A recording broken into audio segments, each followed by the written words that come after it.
Kalau sudah bicara tentang Nabi, sudah. Kita bicara turun, para sahabat. Kalau bicara tentang para sahabat itu luar biasa. Bagaimana akhlak mereka yang luar biasa kepada sesama orang yang beriman. Bahkan kalaupun mereka di antara mereka jatuh dalam perselisihan, mereka itu menunjukkan akhlak. Mari kita ambil sebuah kisah yang sahih. Jadi kemudian Abu Dzar dan Bilal bin Abi Rabah. Bilal bin Abi Rabah itu pernah bermajlis bersama dengan Abu Dzar. Ketika kemudian terjadi pembicaraan, maka kemudian Abu Dzar itu menyampaikan tentang strategi perang. Bilal bin Abi Rabah tidak setuju dengan strategi perang yang disampaikan oleh Abu Dzar. Apa yang dilakukan oleh Bilal? Bilal mengatakan, saya tidak setuju, wahai Abu Dzar. Abu Dzar refleks, Pak, marah. Dia kemudian mengatakan, uskut anta ya ibna sauda. Diem kamu, anak hitam dari perempuan hitam. Jangan ikut ngomong, jangan nyanggah perkataan saya. Coba. Bilal ketika mendapati jawaban itu disampaikan oleh Abu Dzar, Masya Allah, marah. Tapi marahnya para sahabat itu dikontrol dengan sunnah. Tidak langsung kemudian ngomong, apa kamu Abu Dzar? Ayo ulangi lagi. Tidak. Abu Bilal mendapati perkataan itu, marahnya, Masya Allah, ketika saya baca ini, marahnya para sahabat itu dikontrol dengan sunnah yang mengatakan, la nahkum hatta nahkum li Rasulillah. Kami tidak akan pernah menghakimi perkataan kamu ini sampai kami berkata kepada Nabi. Masya Allah, langsung ditinggalkan itu. Kemudian Abu Dzar, Bilal langsung menemui Rasulullah. Abu Dzar setelah disebutkan kata Rasulullah langsung paham, dia salah. Dia nggak mengejek Bilal, alah, cengeng gitu aja lapor sama Nabi. Enggak, Abu Dzar ngerti salahnya. Lalu kemudian diikuti Bilal itu saat itu. Sampai kemudian Bilal berkata kepada Rasulullah, ya Rasulullah, sesungguhnya Abu Dzar menyampaikan satu strategi perang, saya tidak setuju. Tiba-tiba dia kemudian mengungkit ibuku yang hitam dan menyebut saya adalah perempuan hitam, ya Rasulullah. Saya merupakan anak perempuan hitam. Padahal Bilal hitam atau tidak hitam? Hitam, Pak. Tapi Masya Allah, luar biasa produk surga itulah Bilal. Maka kemudian Rasulullah itu langsung nampak wajah kemarahannya ketika kemudian Abu Dzar itu tidak memperlihatkan akhlak yang baik kepada Bilal bin Abi Rabah. Abu Dzar datang langsung kepada Nabi untuk kemudian meminta ampunan. Tahu ucapan apa yang disampaikan Nabi untuk mendidik Abu Dzar dan mendidik kita supaya memperhatikan akhlak kepada sesama orang yang beriman. Rasulullah berkata kepada Abu Dzar, air tahu bi ummihi Abu Dzarin innaka mru'un fika jahiliyah. Bilal, Abu Dzar, kamu berani banget ya mengejek ibunya yang hitam dan menyebutnya sebagai orang anak perempuan hitam dari orang hitam. Sesungguhnya kamu belum sembuh dari perangkat jahiliyah. Abu Dzar nangis, Pak. Apa yang ditebus oleh Abu Dzar? Dia ikutin Bilal.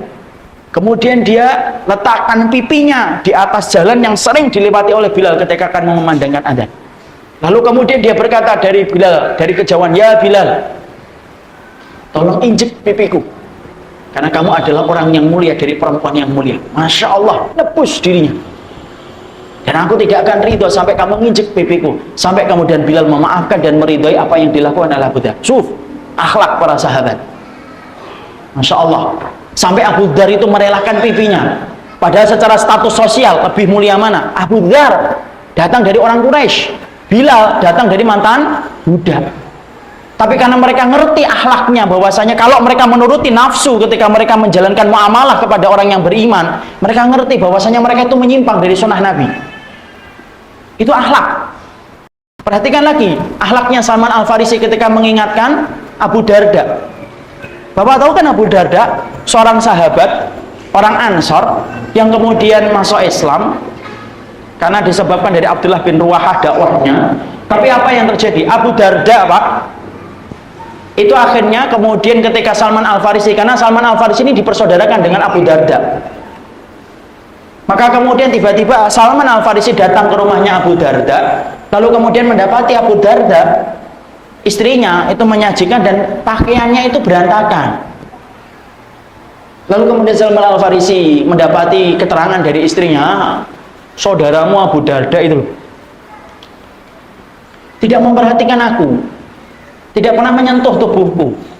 Dia kalau malam sholat malam terus, kalau siang puasa terus.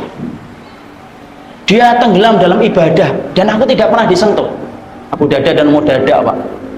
Padahal kita harus tahu ya Pak, Abu Darda dan Ummu Darda ini ketika Abu Darda akan meninggal dunia, Bapak tahu apa yang diucapkan oleh Abu Darda? Kalau kamu ingin bertemu dengan diriku, maka jangan nikah lagi. Makanya Masya Allah, Ummu Darda menepati janjinya kepada Abu Darda. Setelah Abu Darda meninggal dunia, Masya Allah, maka Ummu Darda ini dipinang, istri keberapanya, oleh sahabat Muawiyah, tetapi ditolak. Kemudian Muawiyah bertanya kepada Ummu Darda, apa yang menghalangimu untuk menerima diriku? Karena aku ingin bersama dengan Abu Darda di surga. Masya Allah. Jadi boleh nggak kita berwasiat kepada pasangan kita supaya tidak menikah setelah kita mati? Boleh. Tapi wajib ditaati? Enggak. Ya. Misalkan ada seorang istri ngomong, Mas jangan nikah lagi ya, maka kemudian boleh ditaati, boleh tidak ya. Maka kemudian akhirnya Abu Darda ketika mendapati keterangan itu tentang Abu Darda, Masya Allah, Salman Al-Farisi apa yang dilakukan oleh dia? Salman Al-Farisi kemudian langsung minta izin tidur di rumahnya Abu Darda. Dia tidak langsung membenarkan berita yang disampaikan oleh Ummu Darda. Dia tidur di rumahnya Abu Darda. Kenapa? Ingin membenarkan bagaimana kesalahan yang dilakukan oleh Abu Darda. Dia tidur. Lalu kemudian setelah tidur, baru tidur bersih sebentar, lalu kemudian Abu Darda bangun, pengen sholat, dipegang tangannya oleh Salman Al-Farisi. Tidur. Enggak, aku mau sholat. Enggak, tidur. Aku mau sholat, tidur. Masya Allah ya. Abu Darda ngerti ini tamunya, dimuliakan. Dia tidur. Baru kemudian baru sebentar tidur, bangun lagi, dipegang lagi oleh Salman Al-Farisi. Tidur. Saya mau sholat, tidur, nanti tidur dulu. Masya Allah. Abu Darda pun ngerti, ini tamunya, harus dimuliakan kan? Coba kalau kita akan mengatakan, kamu ini tamu apaan sih? Abu Darda kemudian akhirnya tidur, bangun kembali, ditarik lagi oleh Salman Al-Farisi dengan lembutnya sampai sepertiga malam yang terakhir. Lalu kemudian apa? Barulah mereka sholat berdua. Mereka sholat malam, Salman Al-Farisi sholat, Abu Darda sholat malam, menghabiskan sepertiga malamnya sampai menjelang subuh. Perhatikan. Lalu kemudian selesai? Enggak. Sholat subuh mereka kemudian ke masjid. Lalu ketika habis sholat subuh, kemudian pagi harinya disiapkan sarapan. Maka kemudian Salman Al-Farisi ketika akan makan, kemudian Abu Darda dihidangkan, ayo makan. Enggak, saya lagi puasa. Kul, makan.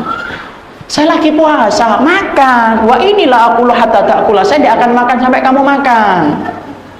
Masya Allah. Akhirnya apa? Abu Darda makan. Masya Allah, kalau antum puasa pasti pingin dapat tamu kayak gini. Supaya pahalanya sunnah tetap dapat, makanya tetap dapat. Makan akhirnya. Lalu setelah kayak gitu Pak, Masya Allah, barulah kemudian Salman Al-Farisi itu menunjukkan akhlaknya kepada Abu Darda. Wahai Abu Darda, segala sesuatu itu ada tempatnya. Badanmu punya hak, istrimu punya hak, keluargamu punya hak. Janganlah kamu menghabiskan malamnya untuk ibadah, istrimu juga punya hak. Janganlah kamu menghabiskan siangmu dengan puasa, kamu juga punya hak untuk makan. Masya Allah. Ternyata seorang Salman Al-Farisi menyampaikan nasihat supaya Salman Al-Farisi, supaya Abu Darda memberikan hak dalam setiap bagian hidupnya. Itu tidurnya sampai tidur dulu di rumahnya Abu Darda, dan dengan lembutnya dia menyampaikan itu Pak. Padahal bisa diringkas itu habis isya. Bisa nggak diringkas? Bisa. Abu Darda sini, mau ngomong nih. Aku dapat cerita nih dari istrimu nih. Katanya kamu tidak pernah jamah tubuh istrimu ya? Jangan gitu dong. Sunnah itu. Kamu katanya kalau siang tidak pernah buka ya? Tidak boleh gitu. Sehari puasa, sehari tidak dong. Kan selesai Pak. Selesai atau tidak selesai? Selesai. Tapi ternyata Salman Al-Farisi tidak mengambil itu. Salman Al-Farisi tidur dulu, dia melihat dulu benar atau tidak beritanya. Masya Allah, setelah dia melihat, dia sampaikan dengan cara yang lembut. Dan itu pun tidak menyalahkan. Bahasa yang dipilih oleh Salman Al-Farisi itu apa? Fa'ati kulladhi haqqin haqqahu. Wahai Abu Darda, maka berikanlah setiap tubuhmu, setiap segala sesuatu itu haknya.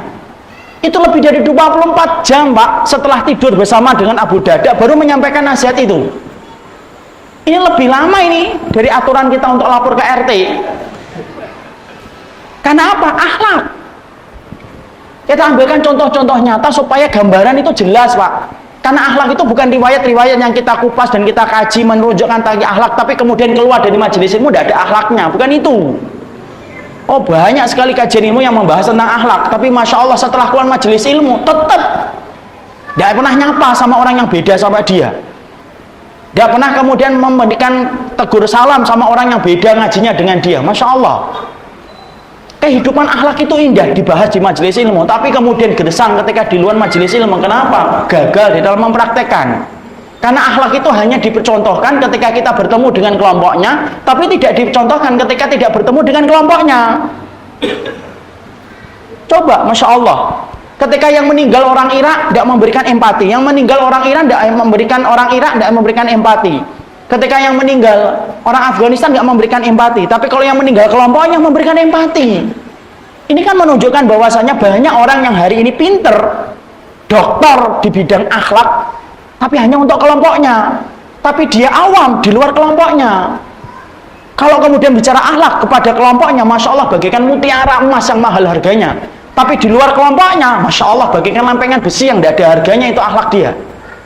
Ini kan bukan semacam itu. Karena sesungguhnya apa? Masya Allah, kalau kehidupan akhlak itu kita contoh dari para sahabat saja tok, ini belum membahas tabiin loh, belum membahas tabiut tabiin loh. Ini baru membahas akhlak ketika bersama orang yang beriman saja. Masya Allah, kita akan jumpai itu jutaan faedah akhlak yang disampaikan oleh para sahabat. Karena apa? Masya Allah, hari ini yang hilang dalam kehidupan kita itu apa? Akhlak. Padahal Masya Allah, kalau kita tidak punya akhlak, Pak, berapa banyak orang yang akan meninggalkan sunnah ketika orang yang mengaku memahami sunnah tidak punya akhlak.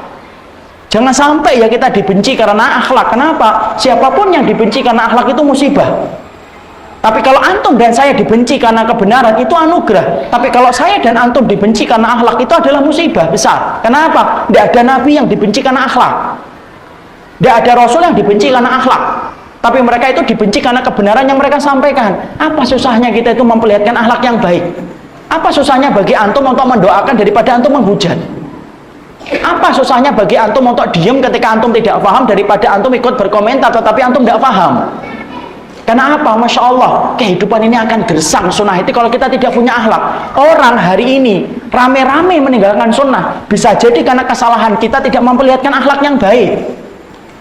Panggung kebenaran itu sedikit pengunjung, betul, banyak komentatornya, iya. Tapi jangan-jangan panggung ini sedikit pengunjungnya, itu kesalahan para pelakon di atas panggung sunnah itu tidak memperlihatkan akhlak. Mari kita muhasabah.